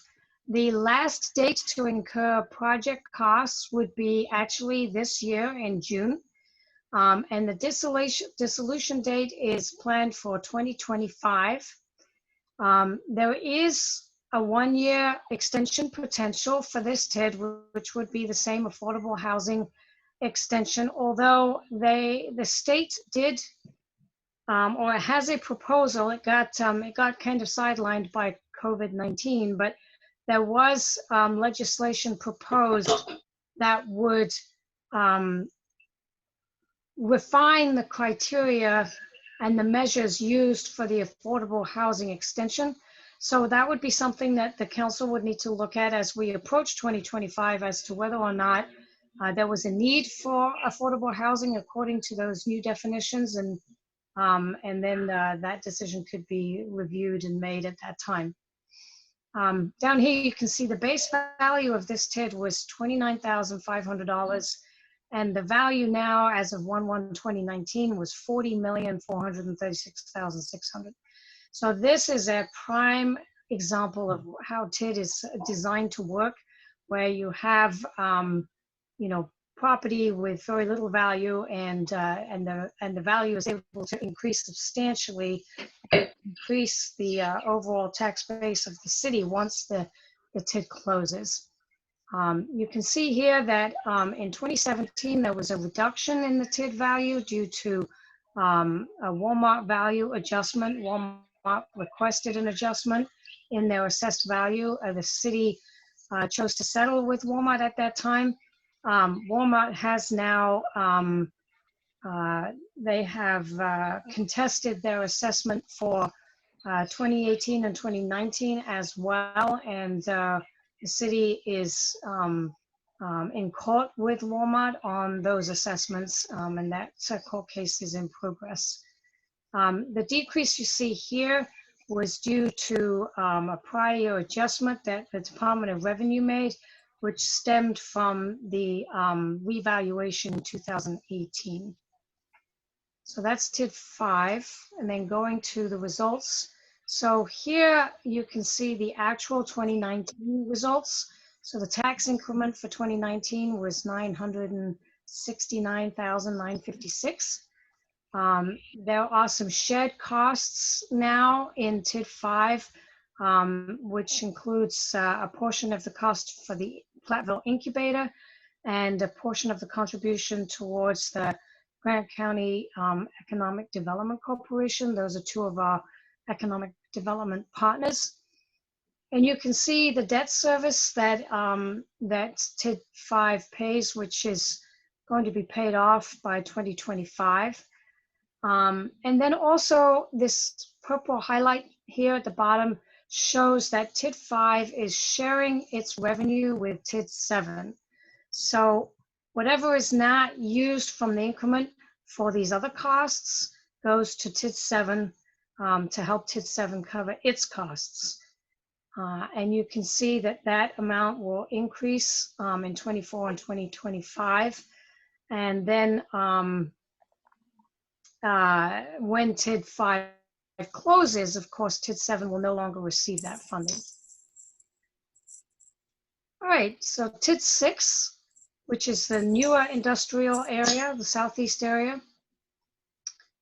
So TID 6 was created in 2006. The last date to incur project charges is in 2021, next year. The dissolution date is originally 2026. However, there are two forms of extension that TID 6 would be eligible for, which could extend its life till 2032. Those extensions will need to go through the Joint Review Board for approval, and then the TID could be extended.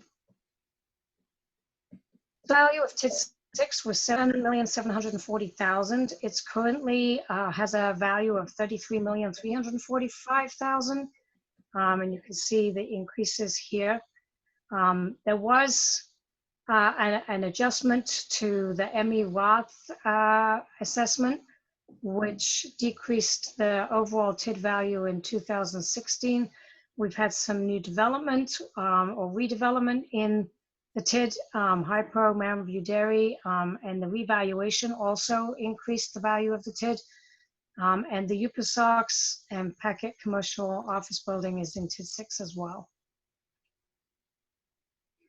So here is the projection, the actuals. So the actual column here with a tax increment of $546,000. And then here you can see some economic development costs, some admin costs, and debt service costs.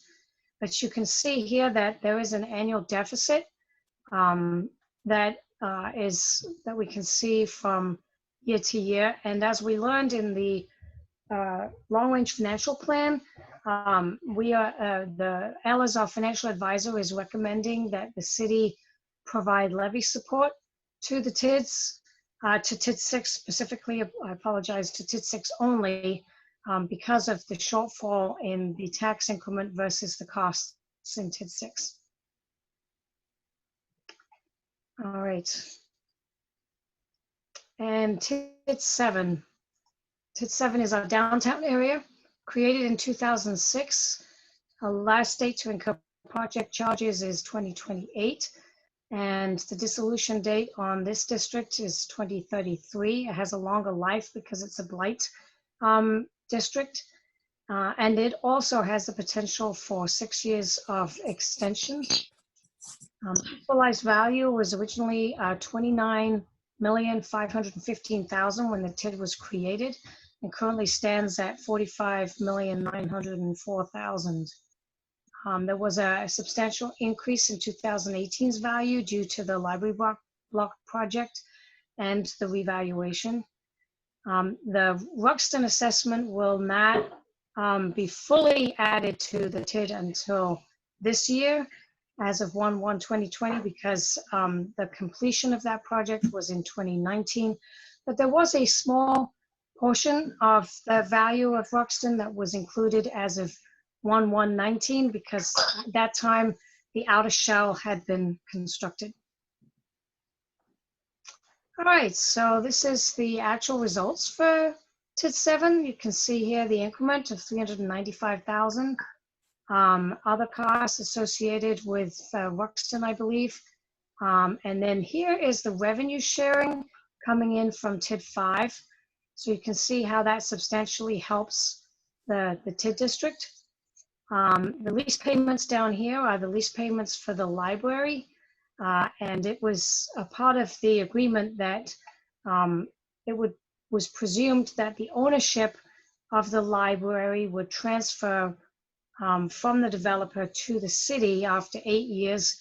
And so at that time, the value of the library property would be removed from the tax roll and the lease payments to the developer would cease. Let's see, anything else of interest for TID 7? So the current projection is for termination in 2033. Administrative costs in TID 7 include the Main Street program for $37,666 annually. All right, so the summary here is just to review what was presented. So TID 4 is closing in 2020 with an affordable housing extension. TID 5 generates tax increment that provides critical support for TID 7. Currently, it appears that TID 7 would be able to close early, but the dark store legislation that is proposed or we would like to see passed but hasn't passed at this point means that the revenue stream from TID 5 might be impaired if the Walmart assessment decreases. TID 6 is struggling to fund all of its costs, but we do have some recent growth in the value that's helped. We are looking that the city will have to levy taxes to cover future annual deficits unless we would get a significant amount of development in TID 6 right away. And TID 7 is projected to cover its project costs by end of life due to the revenue sharing from TID 5. There are a couple other slides in the packet that you can look at from the Department of Revenue. But at this point, if there's any other questions, I'll do my best to answer them. Nicola, you might explain why TID 5 can give to TID 7, but it can't give to TID 6. So that is a great question. And the answer is that this, the state's legislation and the law surrounding TID districts is very specific as to which kinds of TIDs can share with other TIDs and which cannot. So in this case, we are allowed to share from TID 5 to TID 7, but we cannot. TID 6 is being an industrial TID, cannot receive sharing from another TID.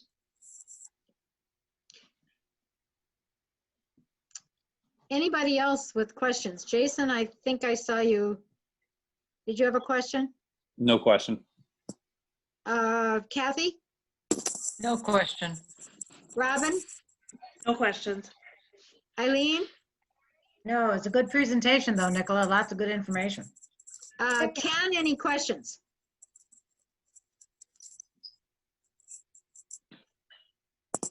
Ken? It's also has in their valuation of $200,000. Was that due to being similar to Walmart as far as the adjustment? Menards, $200,000. In TID 5?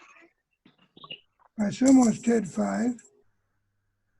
It wasn't listed here. Oh, are you referencing something from history, an adjustment from a prior year, perhaps? Yes. Okay, so I was not aware of that. Since I came on board, Menards has not had an adjustment. They applied once, but had missed the deadline to contest their assessment. I think that was in 2017 or 16. But if there was an adjustment prior to that, I do not have that represented. I apologize. So my question is, was there actually an adjustment of $200,000 less? So you'd have Not in the last 4 years, no. No, but you could look it up and see if it's true. Yes.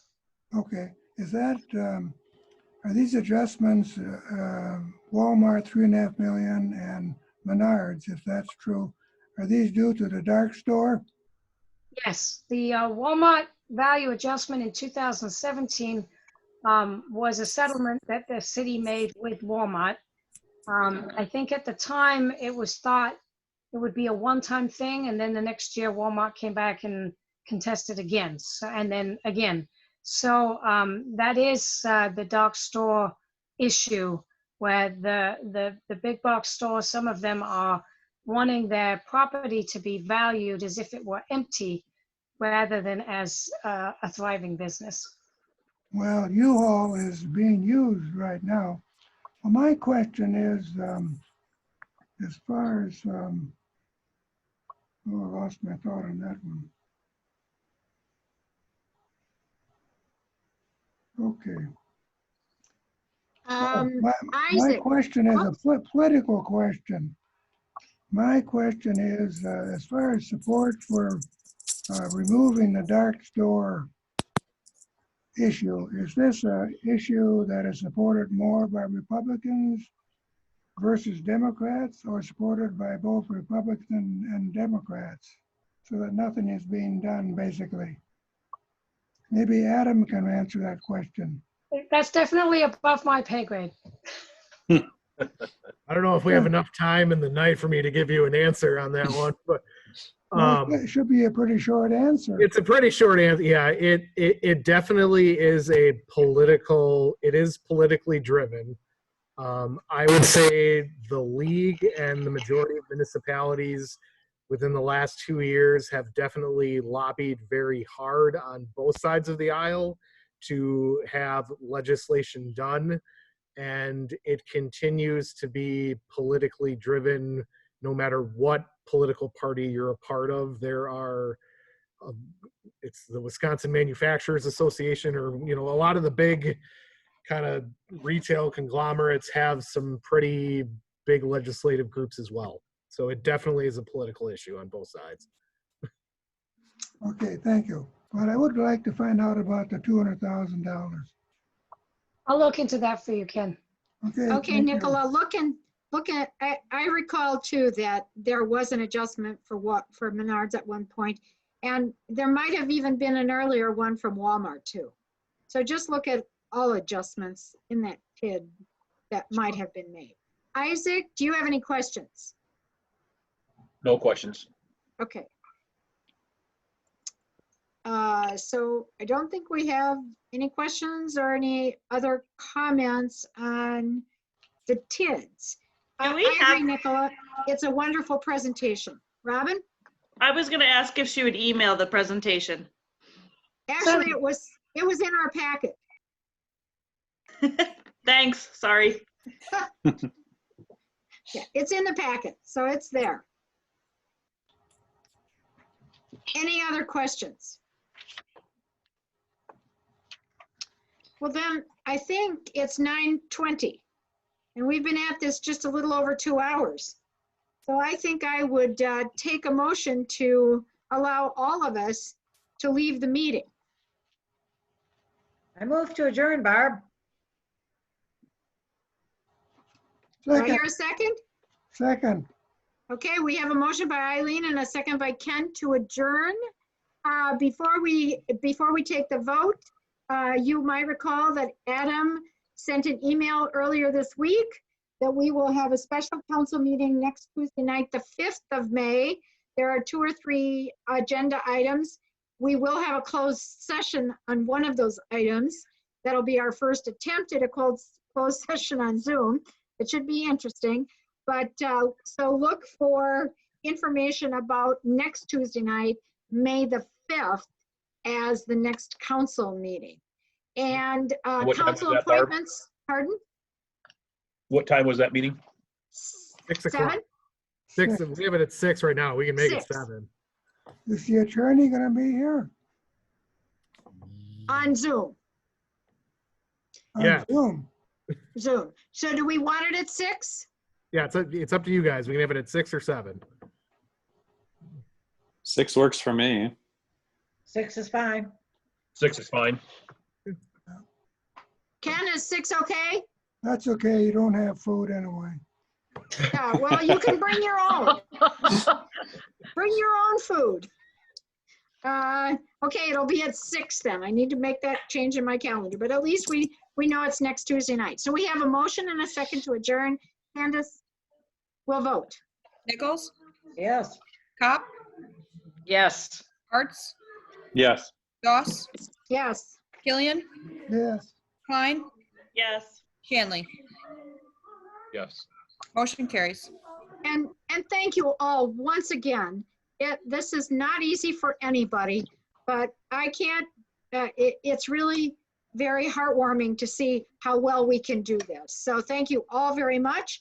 Have a great week and we'll see you next Tuesday.